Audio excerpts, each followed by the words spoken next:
라이드 앤 딜레이트 말씀 묵상의 시간입니다.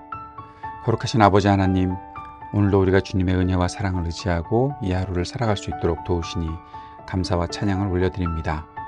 오늘도 우리의 약함을 아시는 주님, 그 능력의 손을 펼치사 우리를 붙잡아 주시고 오늘도 말씀하여 주셔서 그 말씀의 능력을 따라 우리의 삶에 주어진 길을 우리가 믿음으로 걸어갈 수 있도록 인도해 주옵소서. 성령의 충만함을 구합니다. 우리가 동행하시는 주님을 찬양합니다. 예수님 이름으로 기도합니다. 아멘.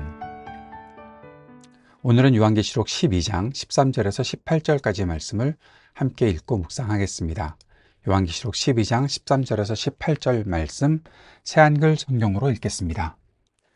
또 그 용은 자기가 땅으로 내던져진 것을 깨닫자 남자아이를 낳은 그 여자를 뒤쫓았습니다. 그러자 여자에게는 큰 독수리의 두 날개가 주어졌습니다. 광야로 자기가 있을 곳으로 날아가도록 말입니다. 거기서 그 여자는 뱀한테서 멀리 떨어져서 한 때와 두 때와 반 때 동안 돌봄을 받게 될 것입니다. 그러자 그 뱀이 자기 입에서 그 여자 뒤로 물을 강같이 쏟아내어 그 여자를 강물로 휩쓸어 버리려고 했습니다. 그러나 땅이 그 여자를 도왔습니다. 땅이 입을 벌려 강물을 싹 마셔버렸습니다. 그 용이 자기 입에서 쏟아낸 강물을요. 그래서 그 용은 그 여자에 대해 몹시 화가 나서 전쟁을 하려고 나갔습니다. 그 여자의 후손 가운데 남은 사람들, 곧 하나님의 계명을 지키고 예수님을 증언하는 일에 충실한 사람들하고 전쟁을 하려고 말입니다. 그 용은 바닷가 모래 위에 자리를 잡고 섰습니다. 오늘 본문은 12장 전체의 연결점에서 보면 이 그리스도의 승리 그리고 하나님 나라 복음의 승리가 어떻게 땅에서 전개되는가를 나타내고 있습니다. 먼저 12장 1절에서 6절까지는 왜 전쟁이 일어났는가를 말해주고 있었죠. 메시아의 탄생과 승귀, 보좌로 올려지는 것, 그리고 여인, 하나님의 백성이 광야에서 1260일 동안 보호를 받는 것. 그래서 전쟁이 일어나게 되는데 12장 7절에서 12절까지는 전쟁의 판결이 어디서 났는가? 그 판결은 하늘에서 났고 결정적인 승리가 바로 하늘에서의 결정적인 승리다. 그래서 참소자, 고소자, 이 사탄이 축출되었다라는 거죠. 그런데 그 축출된 사탄이 마지막 발악을 하게 되는데 그래서 13절부터 18절 오늘 읽은 본문에서 그 승리가 땅에서 어떻게 전개되는가를 말해 주는 것입니다. 용의 분노가 여인과 그 남은 자손에게 향하지만 하나님은 날개 또 광야 땅의 도움으로 그 여인과 남은 자손들을 보호하시고 전쟁의 무대는 이제 13장으로 바다 땅의 짐승으로 옮겨지는 것을 우리가 보게 됩니다. 요약하면 12장 13절에서 18절은 하늘의 승리가 지상의 보호와 증언으로 번역되는 장면입니다. 곧바로 제국적 폭력의 구조 이 13장을 드러내는 힌지 본문이라고 할 수 있죠. 힌지라는 것은 경첩이라는 뜻이죠. 연결되는 그런 본문이다라고 볼 수 있습니다. 오늘 본문을 좀 더 살펴보겠습니다. 13절과 14절은 쫓기는 여인과 큰 독수리의 두 날개를 말합니다.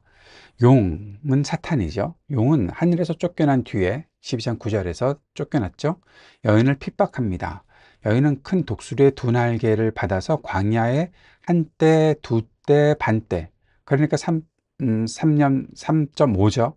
예, 이 3.5는 3년 반은 결국 42개월이고 42개월은 1260일인데 계속 이 숫자가 등장하고 있는데 이 숫자를 어떻게 우리가 생각해야 되느냐? 제한된 시간이다 라는 것을 말해 준다. 그렇게 보면 됩니다. 그동안에 이 여인은 양육을 받습니다. 양육이라는 것은 보호를 받고 공급을 받는다는 그런 뜻입니다.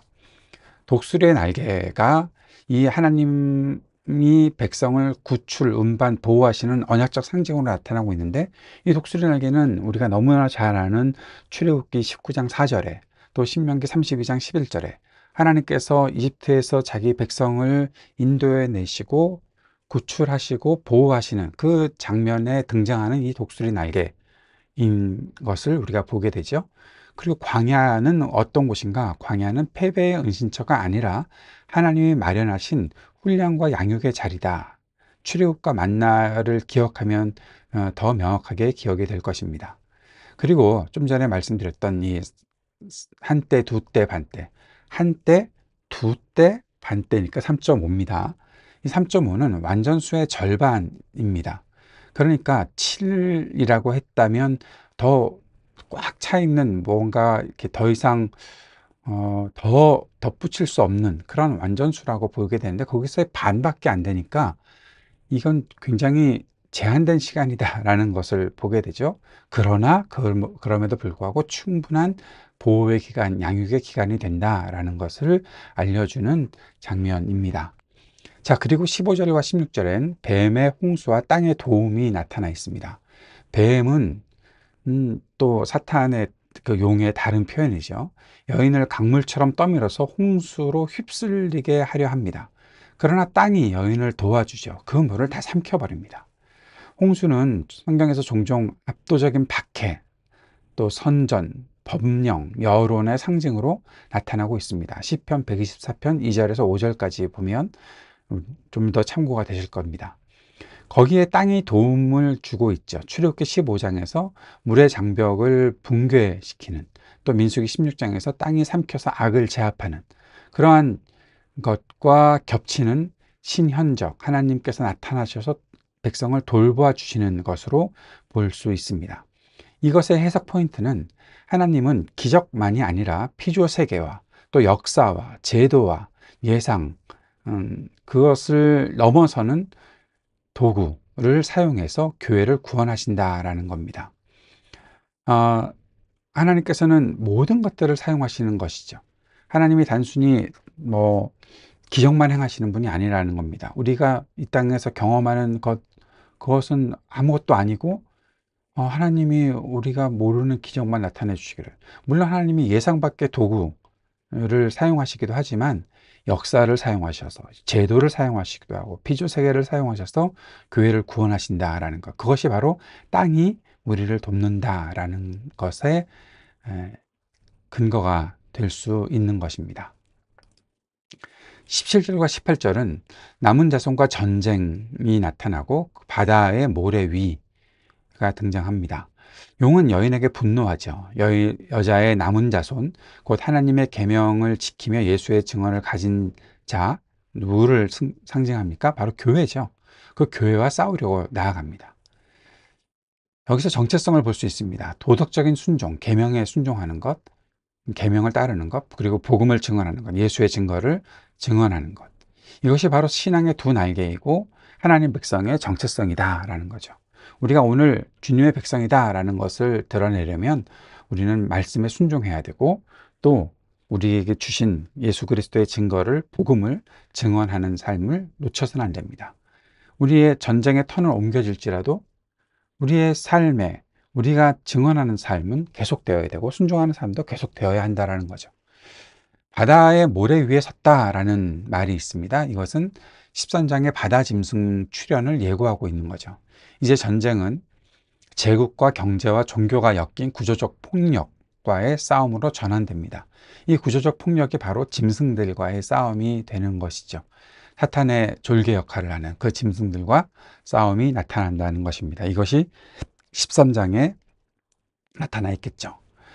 자, 여기서 오늘 핵심 메시지 4가지를 봅니다.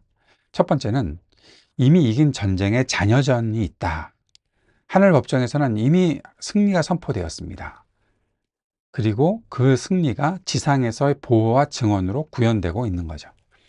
하나님의 다층적 보호가 나타납니다. 날개와 광야, 땅. 하나님은 은밀하게 그러나 확실하게 백성을 지키신다는 것을 보여주는 것이죠. 홍수의 시대와 땅의 도움이 나타나 있죠. 악은 홍수처럼 밀려옵니다. 정보와 여론과 제도로 밀려 들어오고 있습니다. 그러나 하나님은 창조 질서와 일반 은총으로도 그것을 막아내십니다. 법과 양심과 공동선, 또 우정, 시민적 연대, 이 모든 것들을 통해서 하나님께서 우리를 도우신다라는 거죠. 그렇다면 남아있는 사람들의 정체성은 무엇인가? 순종과 증언이 함께 있을 때 교회가 용을 이길 수 있다. 12장 11절의 연장선으로 볼 수 있는 것입니다. 당시 소아시아 교회는 이 말씀을 통해 어떠한 메시지를 들었을까요? 바로 제국 숭배, 길드 경제, 지방 권력의 압박이 용의 홍수 같은 현실이다라는 것을 들었을 것입니다. 그리고 하나님은 박해, 회피의 광야를 주시고 숨쉴 틈을 주시고 가정교회를 주시고 순례 공동체를 주셔서 도시와 법과 관계 속에서도 땅의 도움을 베푸셨다라는 거죠. 그 안에 정체성을 지키라는 겁니다. 계명을 지키고 예수의 증언을 가진 사람으로 타협되신, 증언하고 고립되신 공동체를 이끌어 가야 하는 것이죠. 오늘날 우리 교회와 성도들에게 어떤 메시지를 줄까요? 우리의 홍수는 무엇입니까? 혐오, 가짜뉴스, 성과주의, 소비 중독, 알고리즘, 이런 압력과 비윤리의 관행이 우리가 겪고 있는 홍수가 아닐까요? 그럴 때 하나님께서는 어떻게 우리를 도우십니까? 첫 번째는 광야 루틴으로 말씀과 기도와 침묵과 안식으로 우리의 영적인 재정비를 도우시는 분이시죠. 또 땅의 도움으로 공정한 제도와 정직한 동료와 시민단체와 법치와 양심적 관리자와, 그래서 일반 은총의 통로를 적극 활용해서 우리를 도우신다라는 것을 우리가 보게 됩니다. 그렇다면 남은 사람들은 어떤 길을 따라가야 할까요? 반복해서 말씀드리지만 계명을 지키는 것, 정직, 자비, 청직의 의식으로 내가 있는 삶에서, 삶터에서, 업무, 재정, 관계에서 기준을 지키며 살아가는 것이 바로 하나님의 계명을 지키는 것이겠죠. 증언이 있어야 되겠죠. 사실을 말하고 약자를 변호하고 복음의 희망을 제시하는 것이 우리에게 있어야 할 것입니다. 전쟁의 무대는 이동할 수 있습니다. 13장의 짐승, 권력과 경제와 종교 결탁, 이런 모든 것들이 오늘날 형태만 바꾸어서 존재한다는 것을 우리가 알 수 있어야 되겠죠. 그래서 우리는 구조적인 분별이 필요하다는 것을 기억하고 남은 자로서의 정체성을 꼭 지켜나갈 수 있는 그러한 우리의 삶이, 또 믿음이 있기를 바랍니다. 용의 분노가 홍수처럼 밀려와도 하나님은 날개를 주십니다. 광야를 주십니다. 그리고 땅으로 도우십니다. 그러니 계명을 지키고 예수의 증언을 붙들어야 하겠지요. 전쟁의 무대가 짐승의 세상으로 옮겨가도 남은 자의 길은 동일하다는 사실을 꼭 기억합시다. 순종과 증언, 그리고 하나님의 보호의 확신, 광야에서 힘을 얻고, 그래서 우리의 삶의 터전에서, 바로 도시 한복판에서 남은 자로 설 수 있는 저와 여러분 될 수 있기를 바랍니다. 주님께서 가르쳐 주신 기도 함께 드리겠습니다. 하늘에 계신 우리 아버지, 아버지의 이름을 거룩하게 하시며 아버지의 나라가 오게 하시며 아버지의 뜻이 하늘에서와 같이 땅에서도 이루어지게 하소서. 오늘 우리에게 일용할 양식을 주시고 우리가 우리에게 잘못한 사람을 용서하여 준 것 같이 우리 죄를 용서하여 주시고 우리를 시험에 빠지지 않게 하시고 악에서 구하소서. 나라와 권능과 영광이 영원히 아버지의 것입니다.